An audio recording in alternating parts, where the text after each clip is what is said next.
Welcome to Conversations with Educators. I'm your host, Jerome Ellison, and today I have a returning guest, Christopher Hickson. Thank you, Chris, for coming back on the show. No problem. Before we start, can you just remind the audience of your role in education? Ooh. I am currently an international educator. I worked in public schools for about 7 years, and now I am currently stationed in Chile. Nice, nice. I Getting think, ready thank to you. and Thank getting you. ready to Oh, move was to that? Kuwait. So, Oh, nice, nice. Thank you for sharing. I think it's important. Anytime we talk about topics related to education, it's important to get educators' perspective. So thank you. Um, so we're gonna get started. So how this works is we're gonna play a quick game. It's called AI Hopes, Fears, and Ideas. So as you know, AI is something that's everywhere, but it's made its way into education and it's not going away. So it's important that we talk about it. So to start, what are some of your hopes and fears around AI in schools?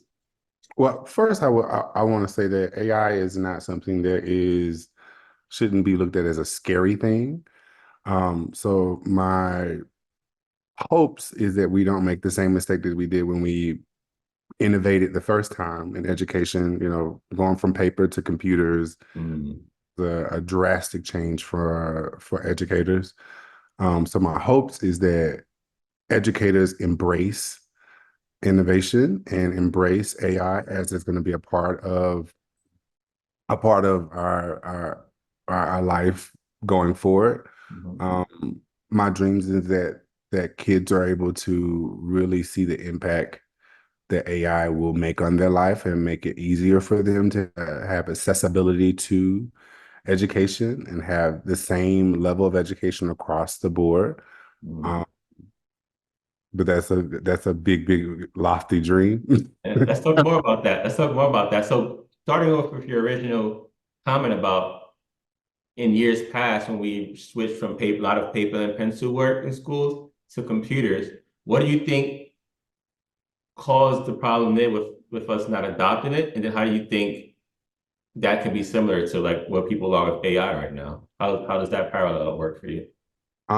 Well, we see some of the effects from not transcribing or moving into innovation in a great way. Um, I think it's several issues. One, teachers are comfortable within their disciplines. Two, as the changes happen within education, and um, I think teachers just, and this is me just kind of, thinking back. I was a student at that time, but Yep. uh, they didn't have the accessibility to education as these new educators are coming in the field have. Mm, And so it was a big learning gap for them. I saw that when I went into the military after September 11, and they wasn't, the US military was not ready to mm, go to war. And a lot of people who went into the military had all kind of health and mental health issues. And so they had to address that. So the same thing is happening within education where the human aspect is trying to catch up with innovation. mm, Um,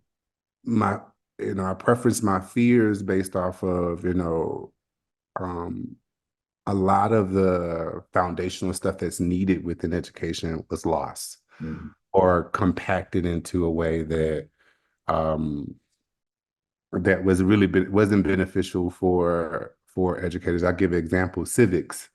You mm, used to have a civics course. Used to be a actual class. Now it's a unit within humanities, and we see the effects based off the elections, based off of how people are voting, that they don't know how the government works. They don't know their rights and liberties and all of those things. They don't know the structures within the U.S. government. And so civics needs to be brought back. I think that's really, really important. mm, But to go back to your question of how has it, I think that one of the things that we are learning is that the first wave of innovation, we left behind a lot of things. And I hope with AI that it also gives way to understanding those things that were lost. mm, mm. I always think about that too, because I go back to when I was in school and how computers first and the internet first really came into schools and how, I don't think we were exposed. Again, back to your point, I don't think our educators were trained well enough to expose us, support us with learning skills, even something simple as typing, right? And using a computer and getting comfortable building a basic website. Then 10, 15 years later, building websites, typing, that's how you got a lot of careers and jobs just off of that skill in itself. So I do think now there's so many AI skills that we should be learning now because 10, 15 years later, our kids are going to have these skills in order to even make it in the world that exists. So Well, that is a I great point. want to give credit to these, these nonprofit organizations that are working diligently, like with STEMs, Black STEM programs for girls, bringing girls within science and math, and engineering, robotics. All of those classes are now embedded, and these children are learning, high level thinking, stuff within their classes now, but my fear is that it's focused on one particular area and it's not necessarily giving breath to all the other things that are super, super important. So what do you think's missing? Maybe I goes to think, the idea. What should it be focusing more on? I mean, this goes on to, the structures of education. I think that we have to think about how education was started within our country and who was given education, who gave them the privilege and right of education, even down to years and years before that, and that goes within even, goes into branches into like policing within America, but just we have to be able to look at our past and make changes and pivot towards those. And some of the things that I guess, I'm concerned with is that it takes away the socialization of children. Mm, mm, It moves, and these are things I've heard from teachers, mhm, moves mhm, from that critical thinking mhm, to more posing questions that are more higher thinking. And I think that you're going to find a lot of kids, I mean, even now I see it within working in a privileged environment with privileged children, going from working in inner city schools mhm, where kids are, they are less I guess tolerable of social developments that mhm, we mhm. were when we were in school. I see that too. Yeah. They're a lot more sensitive to things. And I think that comes from, you're living on a computer all day long, and if you Mhm, are, on social media for the other part of your day, you're not really getting out and doing social things. You're not really, we're isolating in the same breath. We're teaching our kids, mhm, these foundational skills that innovation is happening, but we're losing grip of like, I saw a great program in Denmark where they spend more time on basic life skills, mhm, mathematics, English, and all of those, common branch um, educational core competencies. And the reason why is because you can develop kids to do mathematical computations. You can teach them how to do read and decoding skills, and those great. But the socialization is super, super important. And I think that part, we have to really, really, really drill down on that, and we have to be able to um, make sure that is paramount within our moving forward. And I say that just because I've seen these new schools where there's, a teacher in the room as a monitor, mhm. and Wow. they're learning all of their education online. They Wow. Teacher doesn't even teach a class. They just sit there and AI teaches their courses. I think that's very dangerous. I think Um, that's coming. I think what that, especially as we lose funding in Department of Education, I think we're going to move more toward that model. And to your point, I think you make a great point of those social skills that's so important that I think if we go back, maybe like the pandemic was like almost like the start where we saw this group of kids lose those skills because they were mostly all remote. And now, how do we get them to how do we get the education to appreciate that and understand the importance of that in this AI world where everything's online, everything's AI, and there's less real life interaction between kids. And that you make a great point because it's needed. It's Well, well, important. Yeah. the issue that goes in hand is, um, board, the whole sense of diversity within education within the United States now is so segregated.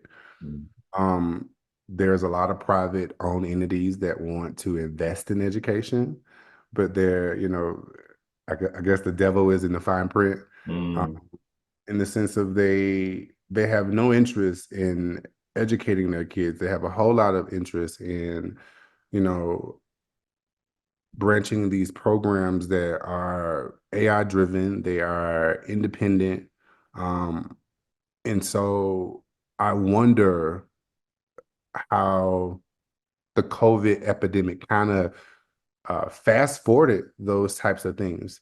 They was like, well, they can teach online, so we don't need the structures of the classroom. We don't really need the structures of having a traditional teaching. And we saw a drop off with Black youth go mm, more homeschool. I mean, I don't know the percentages of that, but I do know that there was a large percentage of Black youth didn't go back to school and they yeah, became homeschooled. yeah. And I'm gonna say large percentage, but a big chunk of percentage from the Black population. Um, because of some of these things with AI and not having any one-on-one teaching or development within the classes. I tell people, I said, teaching is the easiest part. Mm, The big challenge is relatability. Can you go in the classroom and relate with your students? Can you mm, teach them how to cope with regular life? yeah. Mm. And give them hope and you know inspiration within what they're doing in life. So I think that one of the things that is a big struggle, uh, that we're going to continue to have, unfortunately, is that how do we embrace innovation, these new things, these thinking tools, Math AI and Mm, Chat GPT and amigo. Hmm. all of these all of these programs, how do we embed them in there and still have structure that is needed and crucial for kids?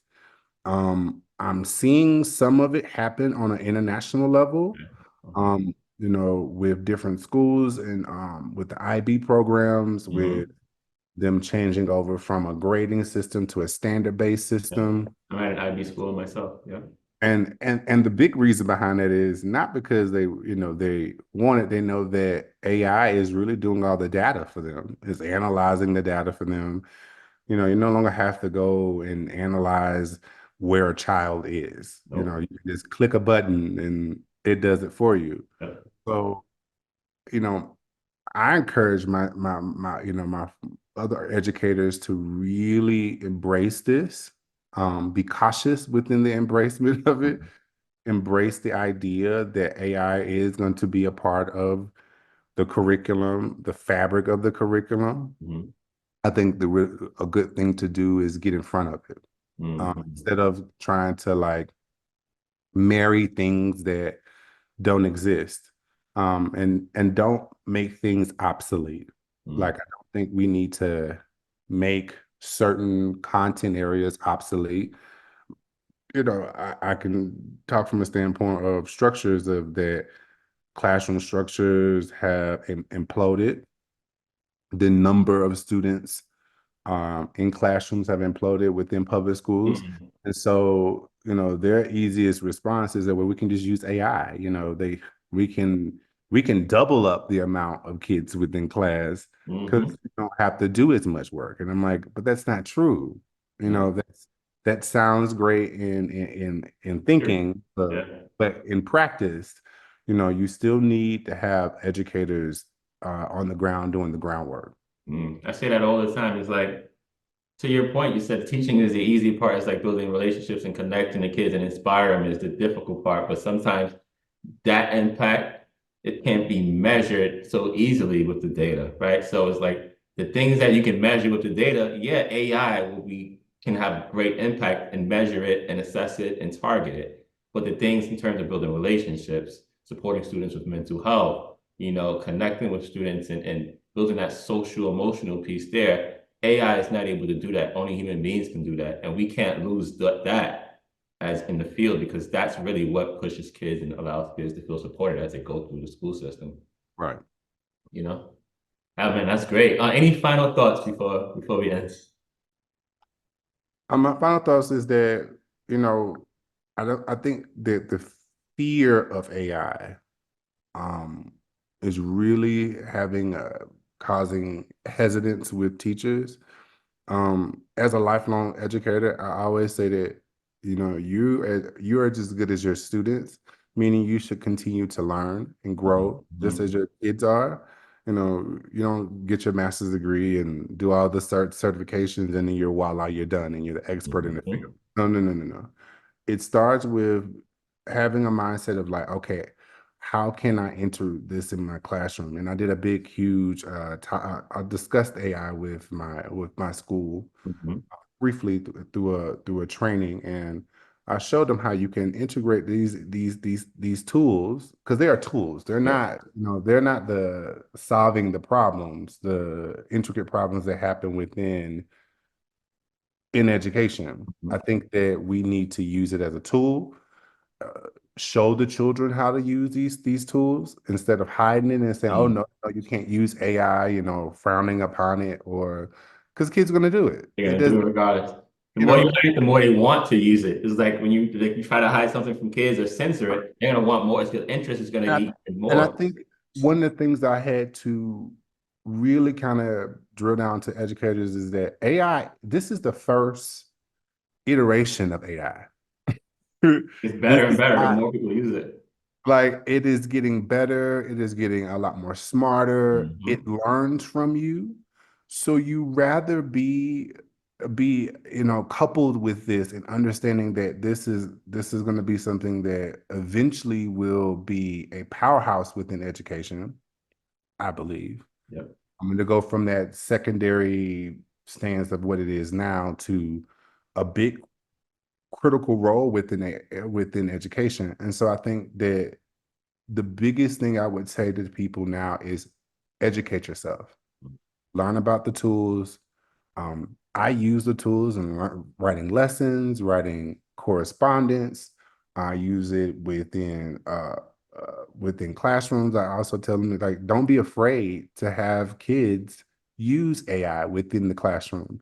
If you normalize these things within within your curriculum and classrooms, kids will not be afraid to say, "Oh, I use this right here," and you can. It's a teachable moment. But I think Mhm. some some educators are really, really have dug their heels in to say no, no, no, no, no, which is what their predecessors did. The Great same point. exact thing their predecessors did when we brought computers on Yep. board, when we brought in, you can even say it from the same standpoint when we brought in Black educators into Yeah. the educational field, we integrated schools. Any new thing that happens within education, we have to be open to seeing how these things can be implemented. Doesn't mean that you have to change anything within your education, but having that knowledge, those skill sets are super, super critical if you're going to stay within education. And I think that's I guess my closing statement is that educate yourself in order to educate others. Great Um, point. so That's great. That's end on that note. That's a great point. Thanks again, Chris, for coming on the show. I appreciate you. Such great anytime. knowledge. It's always great talking to you. All right. Thank you. Thank you guys for watching. Take care.